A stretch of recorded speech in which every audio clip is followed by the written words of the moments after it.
Welcome back, everybody. Today I'm going to be going over the colligative properties. So this is going to be a really important video. We're going to be covering a lot of stuff in this video, so make sure that you are pausing, giving yourself time to solve these problems out. Try them on your own, but definitely follow along as I walk through vapor pressure lowering, boiling point elevation, and osmotic pressure.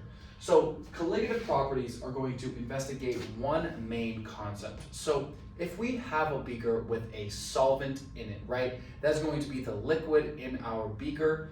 If we put a solute in that beaker, adding it to that pure solvent. So before we put that solute in, nothing was in that pure solvent. When we put that solute inside of that solvent, we're going to see some changes occur to that solvent, right? Those changes can be described by the colligative properties, right? There's going to be a couple things that happen when you add a solute into a solvent. So the first thing we're going to look at is vapor pressure lowering, right? When I say vapor pressure lowering, I'm talking about equilibrium vapor pressure. So what happens when you put a solute into a solvent? The equilibrium vapor pressure for that solvent at that specific temperature is actually going to decrease. Now, the problem here says, calculate the vapor pressure of H2O if 0.5 moles of solute are added to 27.77 moles of H2O at 25 degrees Celsius. So basically, we are trying to find the new equilibrium vapor pressure, I should say, of H2O at this certain temperature, right? 25 degrees Celsius. So let's take a little reminder of what equilibrium vapor pressure is, right? So as a quick refresher, remember, I do have other videos on my channel that go over equilibrium vapor pressure, so make sure to check those out. But if we talk about equilibrium vapor pressure, what we are saying is that these liquid H2O molecules are going to break these intermolecular forces and escape into the gaseous phase, right? So we are going to have H2O molecules escaping into the gaseous phase, right? This is going to be H2O gas. And remember, when this happens, some of these gas particles, not all of them, are going to start to come back into this beaker and become liquid water again. That is going to be condensation. So we're going to have evaporation out into the gaseous phase. We're going to have condensation back in there. Remember, I have another video going over equilibrium vapor pressure. Make sure to check that out.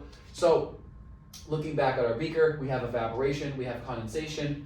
Equilibrium vapor pressure is when the rate of evaporation equals the rate of condensation, and the pressure at that moment when those two rates equal each other is our equilibrium vapor pressure.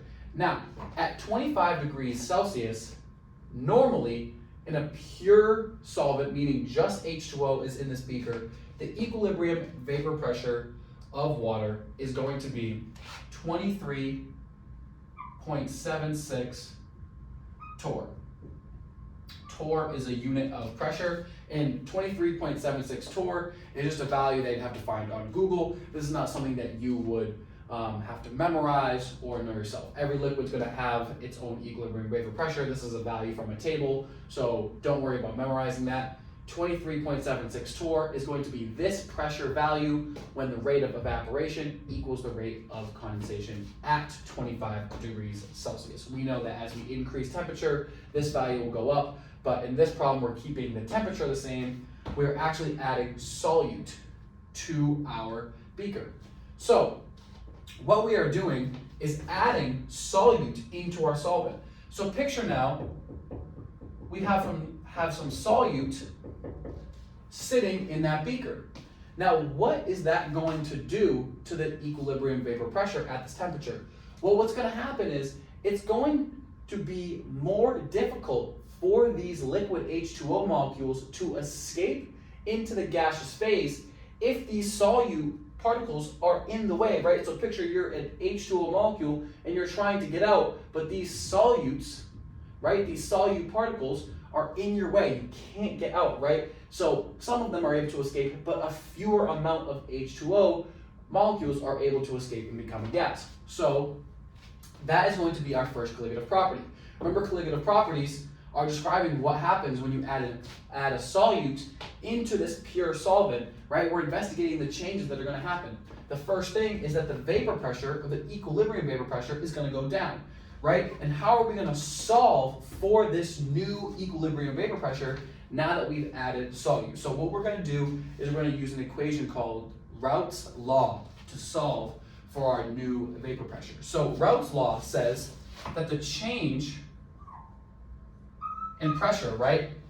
We know that this change is going to go down, right? Our vapor pressure is going to go down, right? This change in equilibrium vapor pressure is going to be equal to the vapor pressure original, right?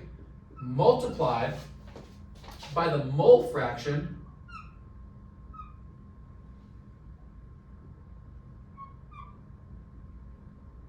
of our solute.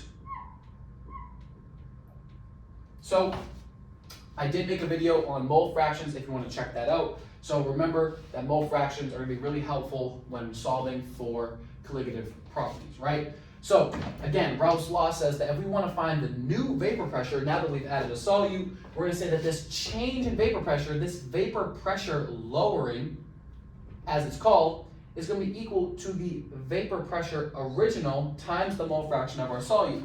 So if we go to solve for this, what we can see is that the change in pressure is going to be equal to our vapor pressure original, which is 23.76 torr, again, a value that you would not have to come up with on your own, times our mole fraction of solute. Remember, we are trying to see the part of the whole, right? So out of the total amount of moles that we have of solute and solvent, how many of those moles are from solute?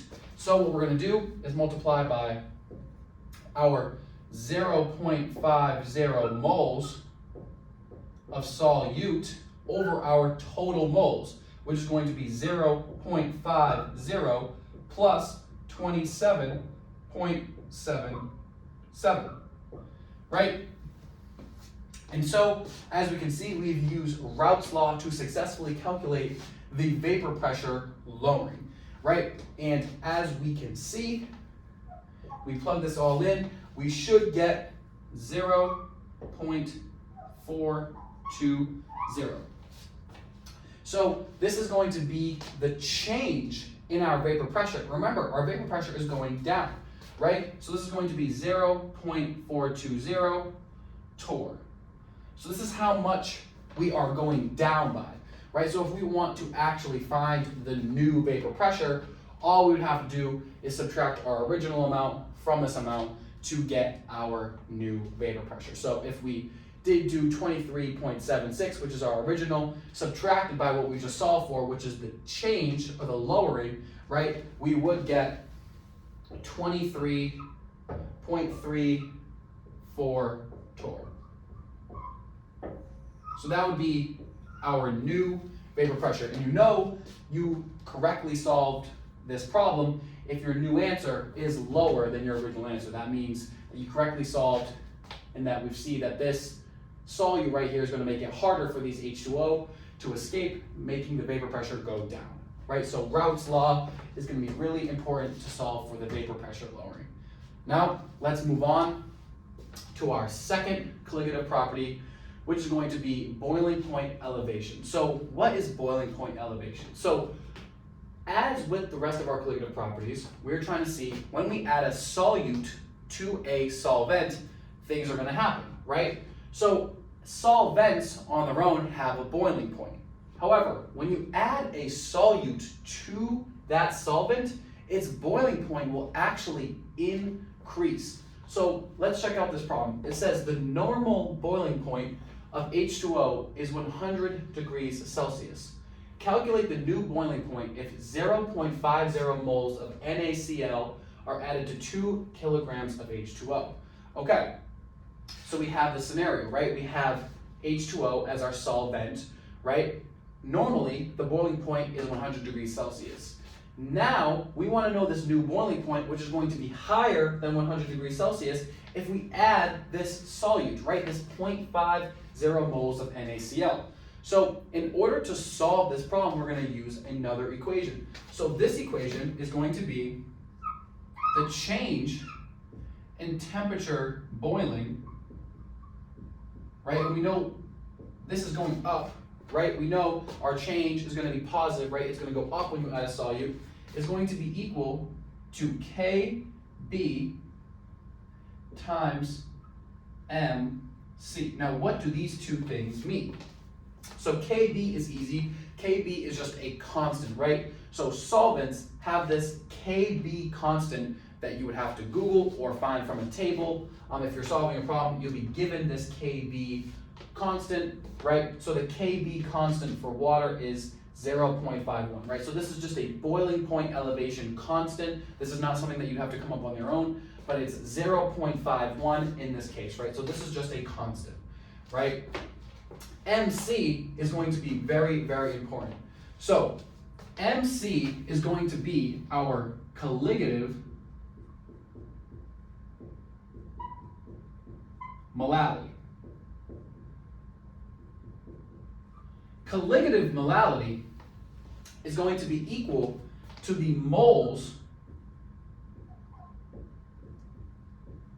of solute over the kilograms of solvent. However, we need to remember with colligative molality that once we solve for our moles of solute times our kilograms of solvent, we need to remember to multiply this value by our I factor, our Van 't Hoff I factor, right? Because molality is moles of solute over kilograms of solvent, but colligative molality, right, which is what we are solving for here, MC, is going to be equal to our moles of solute over our kilograms of solvent times our I factor. Now let's see if we can plug our numbers in here and see if we can get the correct answer. So our change in temperature boiling, which we are trying to solve for, is going to be equal to 0.51, that is our KB constant, right, multiplied by our colligative molality. So we need to multiply by our moles of solute, which is 0.5, over our kilograms of solvent. We have 2 kilograms of H2O, right? This is our 2 kilograms of solvent. But remember, MC is colligative molality. We need to remember to multiply by our I factor. Our I factor is how many things our solute breaks up into when we put it into water. Now remember, NaCl is going to break up into Na plus and Cl minus in water. I do have a video going over the Van 't Hoff I factor if you want to check that out. However, we know the Van 't Hoff I factor for NaCl is going to be 2. So if you do not multiply by 2, you're unfortunately going to get this question wrong. So please remember to multiply by the Van 't Hoff I factor when you have colligative molality in your equation. So we're going to multiply this by 2. And if we multiply this all out, we're going to get that the change in T boiling is 0.255 degrees Celsius. So our boiling point of our water is going to go up by 0.255 degrees Celsius. So our new boiling point is going to be 100.255. Our original 100 degrees Celsius plus the amount that we went up by, which is 0.255 degrees Celsius. So remember, we're using this equation, change in temperature boiling equals Kb, which is a constant, times colligative molality, which is the moles of solute divided by the kilograms of solvent. You need to remember to multiply by that I factor. For NaCl, it is 2. Now, let's check out our third colligative property. This is a common one that you'll see. It is osmotic pressure. So it says calculate the osmotic pressure if 0.50 moles of MgCl2 are added to 2 liters of H2O across the semi-permeable membrane above. So basically, in this scenario, in this apparatus, we have water in this tube, and this is a semi-permeable membrane, meaning that water can freely flow through this membrane right here. But if I were to add solutes like MgCl2 into this apparatus, the solutes cannot cross this barrier, right? So only water can freely flow through this semi-permeable membrane. So what is going to happen here is osmotic pressure is going to build up, right? Osmosis, which is the flow of water, right, is going to start taking place. Water is going to want to start to come to this side where there are more solutes. That is going to generate an osmotic pressure when that water is being sucked towards this side to go where there are more solutes. Now, if we want to actually calculate the pressure that is generated when we do add these solutes here, we can use another formula. So we're going to use the formula osmotic pressure, which is denoted by this symbol right here, is equal to RT capital MC. Now I want to point something out real quick. For colligative molality, this is M-O-L-A-L-I-T-Y, molality, this is lowercase m. Now this over here is going to be colligative molarity. So this is going to be molarity.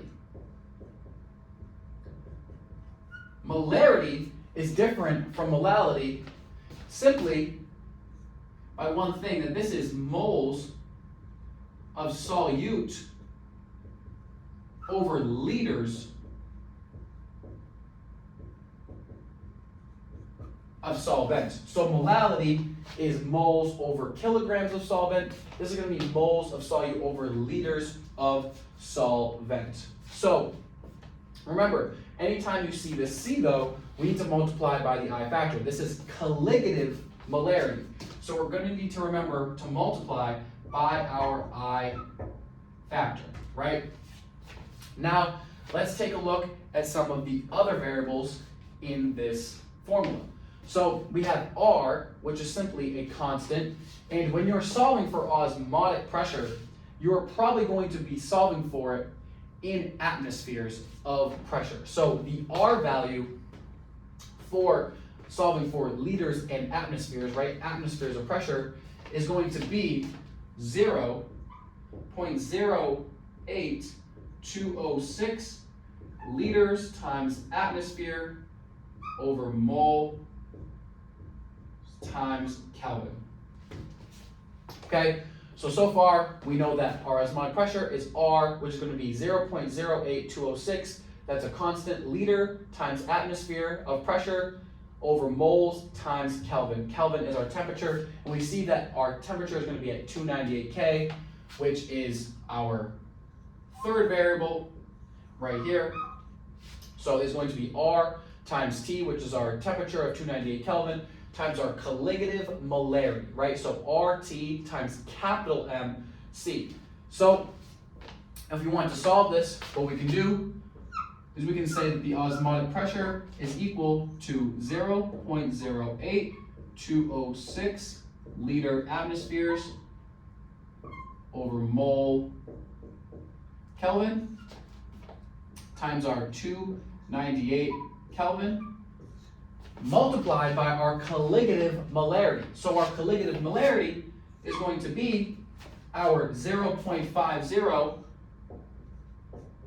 moles of solute over our 2 liters of solvent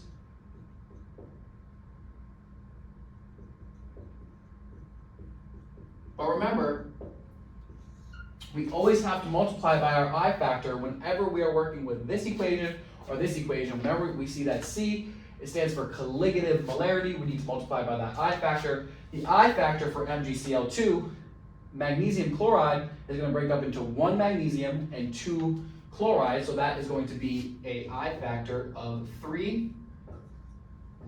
So when we do multiply all this out, we do get an answer of 12.22 atmospheres of osmotic pressure. Remember, the pressure is being generated by these solutes. The water wants to cross this semi-permeable membrane, and get over to the side where there are more solutes. So that is the pressure that's going to be generated. So as a summary, we know that colligative properties are describing what happens when we put a solute in that pure solvent, making some changes. We covered vapor pressure lowering in Raoult's law. We covered boiling point elevation. When we put a solute in, that boiling point is going to increase.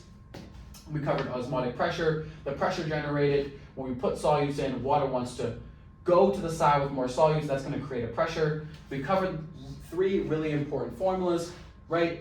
The change in vapor pressure is going to be equal to that vapor pressure original times the mole fraction of the solute. The change in temperature boiling is equal to that Kb constant times colligative molality, which is mole solute over kilogram solvent times the I factor. And osmotic pressure is this osmotic pressure is equal to the R, which if you're solving for atmospheres is this constant right here, times the temperature, times colligative molarity. So don't get confused with colligative molarity and molality. This is moles of solute over liters of solvent times the I factor. And with that, that is the colligative properties. I hope you enjoyed this video. If you liked it, make sure to give it a thumbs up and make sure to subscribe to my channel for more videos.